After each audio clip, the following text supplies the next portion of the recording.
నమస్తే. ప్రస్తుతం మనతో పాటు ప్రముఖ ఆధ్యాత్మికవేత్త జ్యోతిషరత్న జ్యోతిష సామ్రాట్ చింతా రుక్మాన్ గదరావు గారు మనతో ఉన్నారు. గురువుగారితో మాట్లాడేద్దాం. నమస్కారం గురుగారు. మాతృదేవోభవ, పితృదేవోభవ, ఆచార్యదేవోభవ. ఓం నమో మాందేశ్వరాయ నమః. గురుగారు, నవంబర్ మాసం విశేషంగా తులారాశి వారి సిచ్యువేషన్స్ ఏ విధంగా ఉండబోతున్నాయి? ఓవరాల్గా ఎటువంటి జాగ్రత్తలు దైవారాధనలో ఉంటే మంచిదంటారు ఈ నెల? 2020 సంవత్సరం నవంబర్ మాసం తులారాశి వారి యొక్క మాస ఫలితాలు ఎలా ఉన్నాయో చెప్పుకునేదాని ముందు ఈ రాశి యొక్క ప్రత్యేకతలు మనం చెప్పుకోవడం మనకు ప్రతి నెల ఆనవాయితీగా వస్తుంది. ఈ రాశి అనేది ఒక ధర్మపరమైన రాశి, ధర్మరాశి అని చెప్పొచ్చు. ఎందుకంటే త్రాసు, ధర్మదేవత చేతిలో ఉన్నటువంటి చిహ్నము త్రాసు. అందుకే ధర్మదేవత అయినటువంటి శనేశ్వరుడే ఈ రాశిలో ఉచ్చస్థితి పొందుతాడు. శనేశ్వరుడు పూజలకు, అభిషేకాలకు ఇదేమి లొంగడు. ఊరికే తైలాభిషేకం ఇవంతా చేస్తూ ఉంటారు. అస్సలు 1% కూడా ఆయన పనిచేయడు. ధర్మానికి ఆయన బానిస, సేవకు ఆయన బానిస. అందుకే శనేశ్వరుడు తులారాశిలో ఉచ్చస్థితి పొందుతాడు. ధర్మం ముందు దేవుడైనా చేతులు కట్టుకొని నిలుచుకోవాల్సిందే. ధర్మం అనేది దేవుడి కన్నా శక్తివంతమైంది. కాబట్టి ధర్మరాజు, అందుకే ఆయన్ని ఏమన్నారంటే ధర్మదేవత బిడ్డ అన్నారు ఆయన్ని. శ్రీకృష్ణుడు చెప్తాడు దుర్యోధనులకి, నువ్వేంది యుద్ధం చేసేది దుర్యోధన, అజాత శత్రువు అల్లగిన నాడు 7 సముద్రాలు ఏకమైపోతాయి, అసలు ధర్మరాజు యుద్ధమే చేయాల్సిన లేదు, ధర్మరాజు కోపం వస్తే చాలు, నువ్వేంది అనేస్తాడు. నువ్వు యుద్ధం అంటున్నావు, నీకు ధర్మరాజు యుద్ధం చేయాల్సిన అవసరం లేదు, ఆయనకు నిజంగా కోపం తెప్పించేస్తే చాలు, నీ పని అయిపోయింది, క్లోజ్, 7 సముద్రాలు ఏకమవుతాయి అంటాడు. ధర్మానికి అంత శక్తి ఉంటుంది. అప్పుడు శకుని, ద్రోణాచార్యుడు ఇట్లా గొప్ప వాళ్ళంతా కూడా చెప్తారు, నిజమే, అది మాత్రం అంతవరకు అనేది నీ వాళ్ళైతే యుద్ధం చేసి గెలుచుకో, లేదంటే ధర్మరాజు చెప్పినట్టు పంచిచ్చే రాజ్యాన్ని. అధర్మంగా నువ్వు పోయినావంటే ధర్మదేవతను గెలవలేవు. కాబట్టి ఆ ధర్మరాశి ఇదే. ఆ ధర్మదేవత ఎవరో కాదు, శనేశ్వరుడే. అందుకే నల్లని గుడ్డ కోర్టులో ధర్మదేవత కళ్ళకు కడతారు. కోర్టు మొత్తం శనిగ్రహ పరిధిలో ఉంటుంది. ఆడ న్యాయాలు తేలుతాయి, ఎవరిది న్యాయం ఎవరిది అన్యాయం. అందుకే నల్లని కోర్టులో వేస్తారు. అంత గొప్ప రాశి, అంత చరిత్ర ఉన్న రాశి ఈ తులారాశి. కాబట్టి ఈ తులారాశి వాళ్ళు ధర్మదేవత శక్తి ఎక్కువ ఉంటుంది. కాబట్టి వీళ్ళు ఎవరైనా ఎదుటి వాళ్ళు కొంచెం తప్పు చేశారు అంటే, లేదు వీళ్ళకి నచ్చలేదంటే ఇమీడియట్ పక్కన పడేస్తారు. ఆ క్వాలిటీ వీళ్ళకు వివాహ విషయంలో చాలా ట్రబుల్ వస్తుంది. ఎందుకంటే శుక్రుడు తులారాశికి అధిపతి, మేషరాశికి 7వ రాశి, నైసర్గికమైనటువంటి వివాహ రాశి. కాబట్టి కారకో భావనాశయ అన్నట్లు ఈ కారకత్వ రాశిలో అదే సమస్యలు ఎక్కువ వస్తాయి. వివాహ విషయాల్లో ఎక్కువగా ట్రబుల్స్ వచ్చేది ఈ రాశిలోనే. చిన్న విషయాన్ని కూడా వీళ్ళు కాంప్రమైజ్ అవ్వలేకపోవడం వల్ల, అలా కాంప్రమైజ్ అవుతూ వెళ్తే చాలు, కావాలి కూడా, కాకపోవడం వల్ల సమస్యలు వస్తాయి. ఇక్కడ వీళ్ళు తులారాశిలో ఉన్నటువంటి తులాలగ్నం కానీ రాశిలో ఉన్నటువంటి వాళ్ళు, అంటే రాశికిన లగ్నం ఎక్కువ పనిచేస్తుంది. తులాలగ్నం వీళ్ళు ఉంటారా కానీ కూడా లేనట్టే ఉంటారు భార్యాభర్తలు ఎక్కువ మంది. అందరూ నేను ఉండడం లేదు. కానీ ఇప్పుడు మనం ఎందుకు ఇంత లోతుగా వెళ్ళి వీళ్ళకి చెప్తున్నామంటే, ఇవి ఉంటే సర్దుకుంటారని అంత ఇంకెళ్ళదు. అరే ఇదని చెప్తున్నా కరెక్టే కదా అని. నాకు వ్యక్తిగతంగా జాతకాలు ఇస్తున్నప్పుడు తులాలగ్నం వచ్చినప్పుడు నేను చెప్తాను, నిజమే సార్, నిజమే అండి గురువు గారు అంటారు. కాబట్టి దీన్ని సర్దుకోవడం వల్ల భార్యాభర్తలు ఎక్కడ అన్యోన్యంగా ఉంటారో అక్కడ కైలాసం ఉంటుంది, అక్కడ వైకుంఠం ఉంటుంది, ఆడ బ్రహ్మలోకం ఉంటుంది, ఆడ ముల్లోకాలు ఉంటాయి అంటారు. కాబట్టి అందుకు ఈ ధర్మరాశిలో మీరు ధర్మబద్ధంగా ఉండండి. చిన్న విషయాలకు కూడా అలగకుండా పట్టించుకోకుండా పోండి. ఇది ఇక ఈ మాసంలో వీళ్ళకు రాహువు, కేతువు, తర్వాత బుధుడు, శుక్రుడు, తర్వాత శని అనుకూలంగా ఉన్నారు. ఇప్పుడు గురువు కాస్త అనుకూలంగా వచ్చాడు. 10వ ఇంట్లోకి వచ్చినా కానీ గురువు వీళ్ళకు ఉచ్చస్థితిలోకి వచ్చాడు. కాబట్టి కర్మస్థానంలోకి, వృత్తి స్థానంలోకి వచ్చాడు. కాబట్టి వీళ్ళ వృత్తిలో అప్డేట్స్ వస్తాయి. ఇప్పుడు ఇన్ని రోజులు చేయాలనుకున్నవన్నీ పెండింగ్ పడుతున్నాయి, ఈరోజు రేపు అనుకుని పెండింగ్ పడుతున్నవి మార్పులు వస్తాయి. గురువు 10వ ఇంట్లోకి వస్తే మార్పు, స్థాన మార్పు. ఇప్పుడు ఉచ్చస్థితిలోకి వచ్చాడు, అప్డేషను. 5లో రాహు వీళ్ళకి మంచివాడే. ఆ రాహువు కుంభరాహువు, కుంభ రాశి, రాహుకి మూల త్రికోణ రాశి. లాభంలో కేతు మంచివాడు, ఎందుకంటే పాపగ్రహం లాభంలో యోగిస్తుంది. శుక్రుడు జన్మస్థానంలో ఉన్నాడు. బుధుడు లగ్నం అంటే రాశి 2వ స్థానాన్ని ప్రభావితం చేస్తున్నాడు. అంటే 2వ ఇంట్లోకి రాశిలోకి ద్వితీయంలోకి రవి వస్తున్నాడు, రాశిలోకి ద్వితీయంలోకి కుజుడు వస్తున్నాడు. ఆ రవి కుజులను గురువు చూస్తున్నాడు. కాబట్టి వీళ్ళకి ఈ మాసం బాగానే ఉంది. గురు మార్పు ఎక్కువ గ్రహాలని ప్రభావితం చేస్తుంది. అందువల్ల ప్రతి రాశికి కూడా అనుకూలంగానే వస్తాం తప్పితే ఈ మాసం జాగ్రత్తగా ఉండాలని మనం ఇంతవరకు ఏ రాశికి చెప్పుకునే అవకాశం లేకుండా పోతుంది. గురువు ఉచ్చస్థితిలోకి వస్తే, ఒక శుభగ్రహం ఉచ్చస్థితిలోకి వస్తే చాలా వరకు దోషాలను పోగొడేస్తాడు. అంటే బలహీనంగా ఉన్న స్థానాలను ఒకసారిగా జీవాన్ని పుంజుకుంటాయి. అది వీళ్ళకు బెనిఫిట్.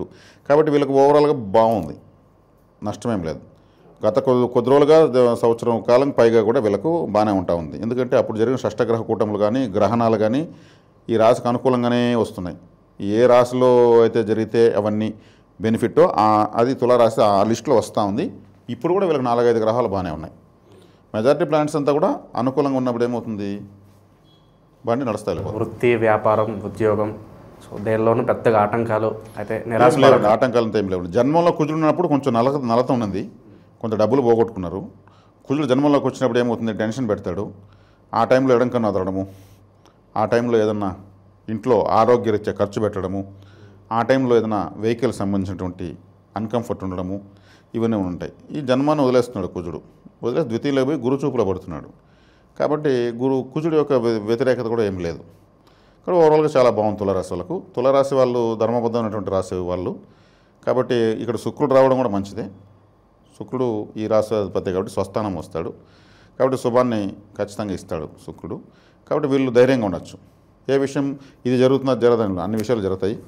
ఓవర్ కాన్ఫిడెన్స్కి ఎప్పుడు కానీ వెళ్ళకూడదు. గ్రహం టైం బాగున్నా కానీ టైం బాగున్నా ఓవర్ కాన్ఫిడెన్స్ అతి సర్వత్ర వర్జేత్, పరిధికి మించి దాటిందంతా కూడా దాన్ని వర్జించాలని అర్థం. ఆ వాక్యం ప్రకారం వీళ్ళు మరి మన టైం బాగుంది కానీ మనం రైలుకి ఎదురుకు వెళ్తామా? ఆ టైం బాగున్నప్పుడు లాంగ్ రన్లో జీవితాన్ని సెట్ చేసుకోవాలి, అది చేసుకోవచ్చు. ఈ అక్రమ సంబంధాల వల్ల చాలా వరకు వైవాహిక జీవితంలో ఇబ్బందులు ఎదుర్కొంటున్నారు, కోర్టు వరకు వెళ్తున్నారు. ఇటువంటి సిచ్యువేషన్స్ ఏమైనా ఎదురయ్యే అవకాశాలు ఉన్నాయి వాళ్ళకి ఏమన్నా?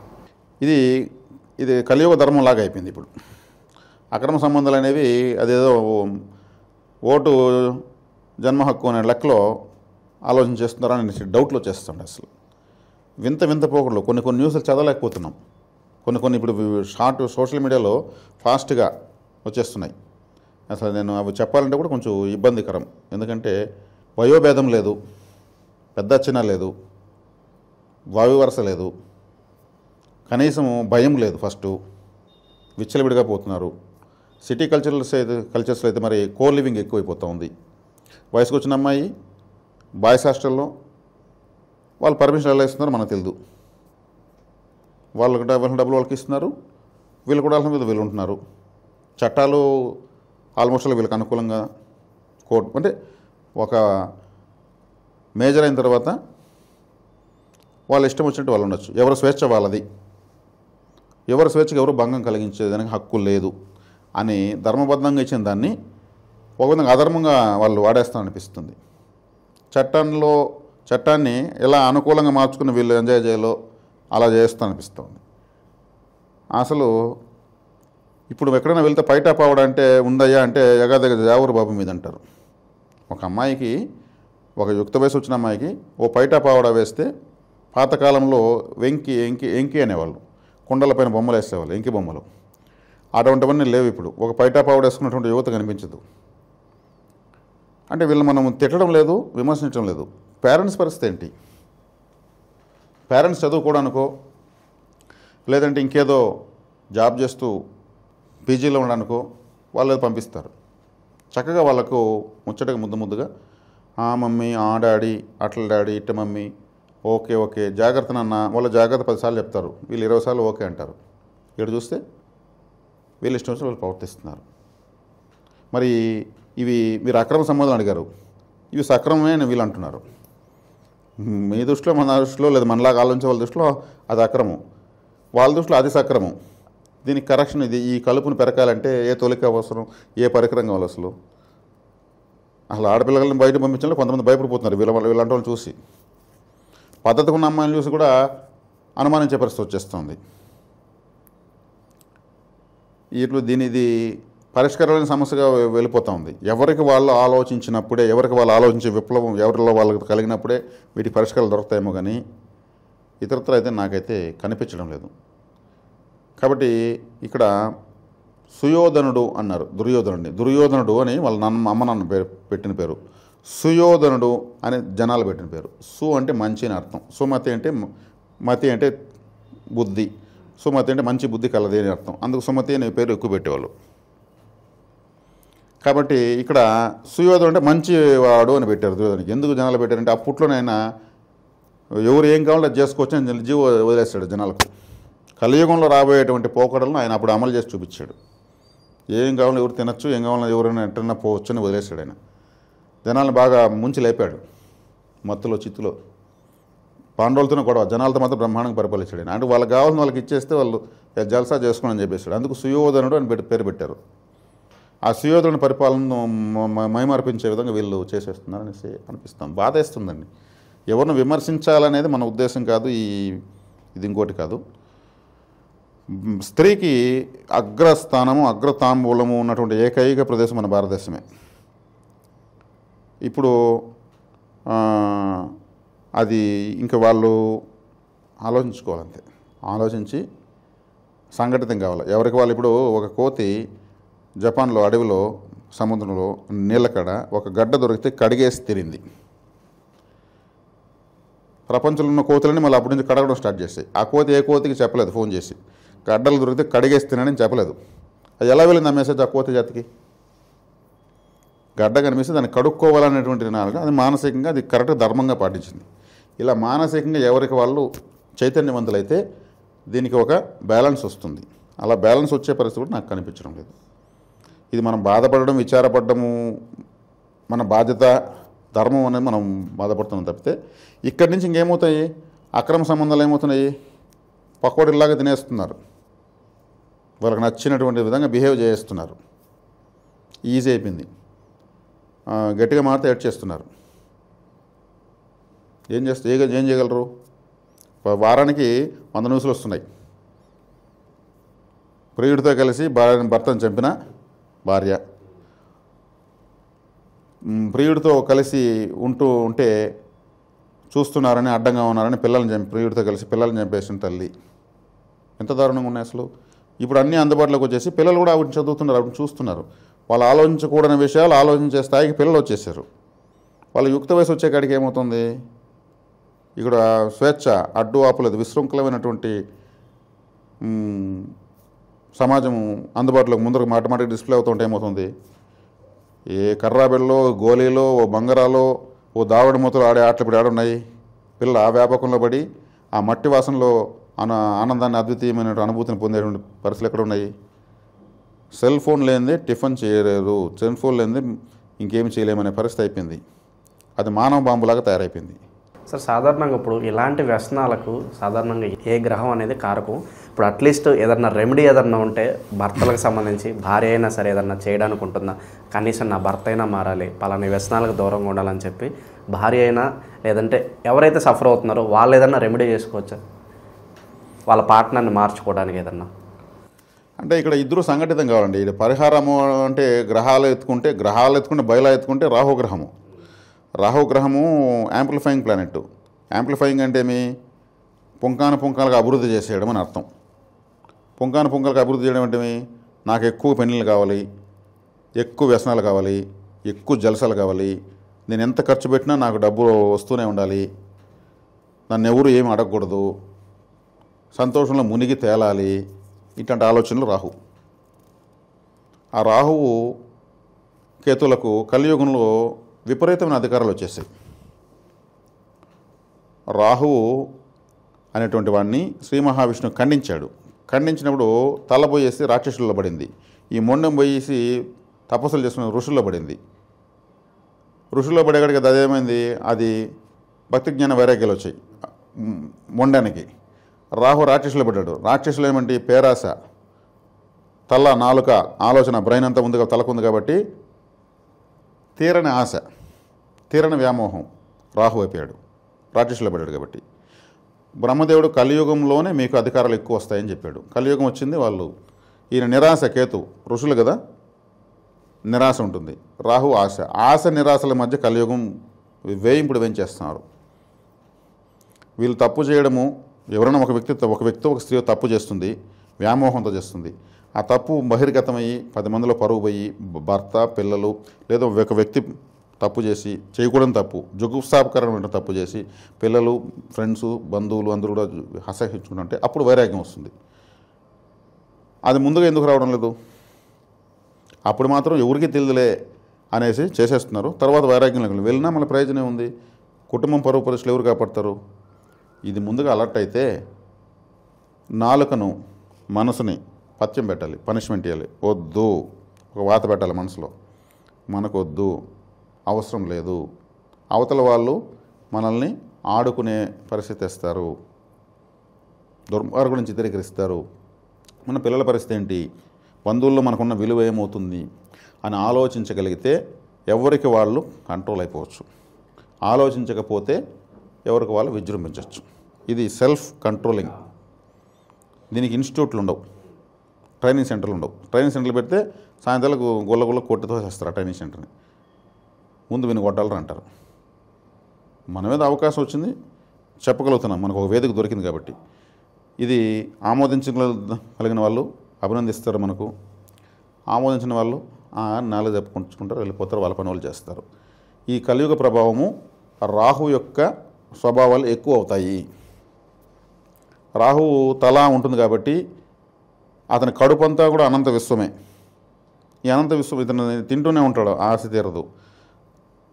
ఎప్పుడు నిండేది అతని కడుపు కాబట్టి ఆశ తీరదు. కాబట్టి ఈ కామ వ్యామోహాలకు ఎప్పుడు ఆశ తీరదు.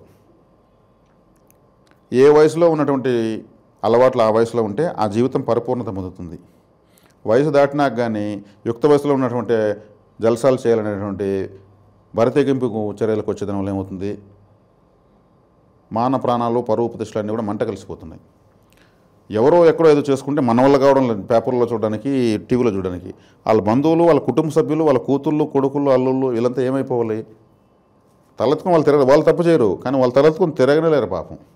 ఆ ఎక్కడ గొప్ప ఒక మాట కూడా చెప్పలేరు. అరే కానివయ్యా మీరు కూడా మాట్లాడతారంటారు. తప్పు చేసిన ఒక వ్యక్తి వల్ల ఆ వంశ వృక్షమే కుదేలైపోతుంది. అయినా ఎవరికి వాళ్ళు కంట్రోల్ కావడం లేదు. అది ఫ్రీ ఆఫ్ కాస్ట్ అయిపోయింది. ఇప్పుడు ఏ ఆట ఆడాలన్నా ఏ పాట పాడాలన్నా ఫ్రీ ఆఫ్ కాస్ట్ అయిపోయింది. మొబైల్లో వచ్చేస్తుంది మొత్తం చేతికి.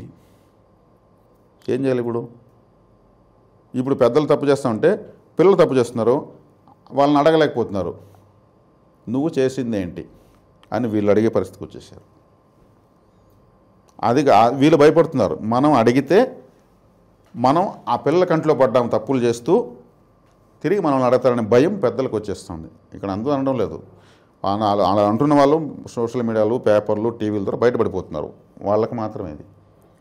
గొప్పవాళ్ళు ఉన్నారండి. ఇప్పుడు గొప్పవాళ్ళు లేకపోతే రాత్రింబవళ్ళు ఏర్పడవు, వర్షాలు పడవు, 6 ఋతువులు ఏర్పడవు. మన భారతదేశానికి 6 ఋతువులు ఉన్నాయి. 2 నెలలకు 1 ఋతువు వస్తుంది, 12 నెలలకు 6 ఋతువులు అయిపోతాయి.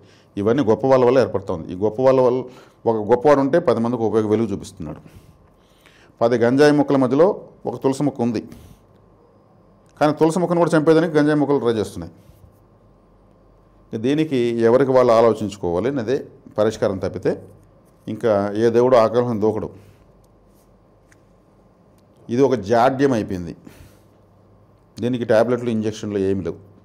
ఎవరికి వాళ్ళు సెల్ఫ్ కోచింగ్ ఇచ్చుకోవాల్సింది తప్పితే వేరే ఏమీ లేదు. ఇక తులారాశి వాళ్ళకి గురుగారు విశేషంగా ఈ కార్తీక మాసం విశేషంగా కలిసి రావాలంటే ఎలాంటి రెమెడీస్ పాటించాలి, అలాగే ధనపరంగా రెమెడీస్ కూడా ఏదైనా తెలియజేయండి. చిత్తా నక్షత్రము, స్వాతి నక్షత్రము, విశాఖ నక్షత్రాలతో తులారాశి నిండి ఉంటుంది. చిత్తా నక్షత్రం 3-4 పాదాలు, స్వాతి 4 పాదాలు, విశాఖ 3 పాదాలు ఉంటాయి. చిత్తా నక్షత్రం వాళ్ళకు మిత్రతరగా వస్తుంది కృత్తికా నక్షత్రము. చిత్తా నక్షత్రం వాళ్ళు దీపాలు వెలిగించవచ్చు చక్కగా. ఈ మాసం మొత్తం కూడా వీళ్ళకు మిత్రతరగా వచ్చినప్పుడు వీళ్ళు ఈ దీపాలు ఎక్కువ వెలిగించడం వల్ల ఇప్పటివరకు పెండింగ్ ఉన్నటువంటి పనులు జరగడం ప్రారంభమవుతాయి. విశేషంగా దీపాలు వెలిగించవచ్చు, ఎక్కువ వాళ్ళల్లో వెలిగించవచ్చు, వీళ్ళ ఇంట్లో కూడా వెలిగించవచ్చు. కార్తీక మాసం చాలా మంచిది వీళ్ళకి ఈ పని చేయడం వల్ల. స్వాతి నక్షత్రం వాళ్ళకు నైదం తరగా వస్తుంది. వీళ్ళు దీపాలు దానం చేయాలి, వత్తులు దానం చేయాలి, ఇతరత్ర ఈ విధమైన సేవ చేయొచ్చు. అఖండ దీపాల్లో నూనె పోయొచ్చు. విశాఖ నక్షత్రం వాళ్ళకు విశాఖ, అనురాధ, జ్యేష్ఠ, మూల, పూర్వాషాఢ, ఉత్తరాషాఢ సాధన తరగా వస్తుంది. చక్కగా వీళ్ళ పనులు తలుచుకుంటూ ఎక్కువ దీపాలు పెట్టచ్చు. ఓంకారంలాగా దీపాలు పెట్టి, శివలింగంలాగా దీపాలు పెట్టి, స్వస్తిక్ లాగా దీపాలు పెట్టి ఆకారంలో, త్రిశూలంలాగా దీపాలు పెట్టి, శివుని యొక్క త్రిపుండ్రాలుగా పెట్టి మహావిష్ణువు యొక్క నామాల్లాగా పెట్టి దీపాలను డిజైన్ లాగా పెట్టి వెలిగించి ఫోటోలు వీడియోలు తీసుకోవచ్చు. చాలా మంచిది. దైవికమైనటువంటి సింబల్స్ పెట్టి ఆ యొక్క శక్తి ఆరా అనేది అక్కడ బాగా అద్భుతమైన దైవశక్తి పుడుతుంది. ఈ విధంగా చాలా బాగా ఆరాధన చేసుకోవచ్చు. చాలా మంచిది. అదేవిధంగా మనము ప్రతి రాశి వాళ్ళకు ఒక బ్యాంకులో అకౌంట్ ఓపెన్ చేసుకున్నటువంటి ఒక చిన్న పాయింట్ని నా వ్యక్తిగత పరిశోధన ద్వారా చెప్తున్న విషయం ఇది. ఈ వీళ్ళకి చిత్తా నక్షత్రం వాళ్ళకు స్వాతి నక్షత్రము సంపత్తారు అవుతుంది. సంపత్తారు అన్నప్పుడు స్వాతి అంటే రాహువుకి వచ్చేకాడికి హెచ్డిఎఫ్సి బ్యాంక్ వస్తుంది.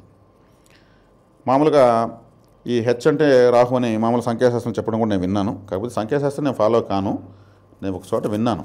అది నిజం అవ్వదు నాకు తెలియదు. కానీ మొత్తం పైన స్వాతి నక్షత్రం అంటే రాహు అంటే హెచ్డిఎఫ్సి బ్యాంక్ అని మాత్రం నేను నా పర్సనల్ తెలుసుకున్నాను. అదేవిధంగా స్వాతి నక్షత్రం వాళ్ళు విశాఖ నక్షత్రానికి సంబంధించినటువంటి కరూర్ వైశ్య బ్యాంకులో అకౌంట్ ఓపెన్ చేసుకోవచ్చు. అది గురువు బుధుల యొక్క శక్తి బాగుంటుంది. విశాఖ నక్షత్రం వాళ్ళు అనురాధ నక్షత్రం సంబంధించినటువంటి state bank of India, union bank లాంటి బ్యాంకుల్లో ఓపెన్ చేసుకోవచ్చు. వీళ్ళు ఈ బ్యాంకుల్లో వెళ్ళి కూర్చొని రావచ్చు. ఆ టైంలో ఈ బ్యాంకుల్లో వెళ్ళి ఒక ట్రాన్సాక్షన్ చేసి రావచ్చు. సంపత్కరంగా ఉంటుంది. ఇది వీళ్ళు చేసుకోవాల్సినటువంటి ఒక ప్రత్యేకమైనటువంటి రెమెడీ. ఆసక్తి ఉన్న వాళ్ళు చేసుకోవచ్చు. ఓవరాల్గా తులారాశి వాళ్ళ పరిస్థితి ఈ మాసం ఏ విధంగా ఉంటుందో చాలా బాగా వివరించారు. ధన్యవాదాలు సార్. ధన్యవాదాలు.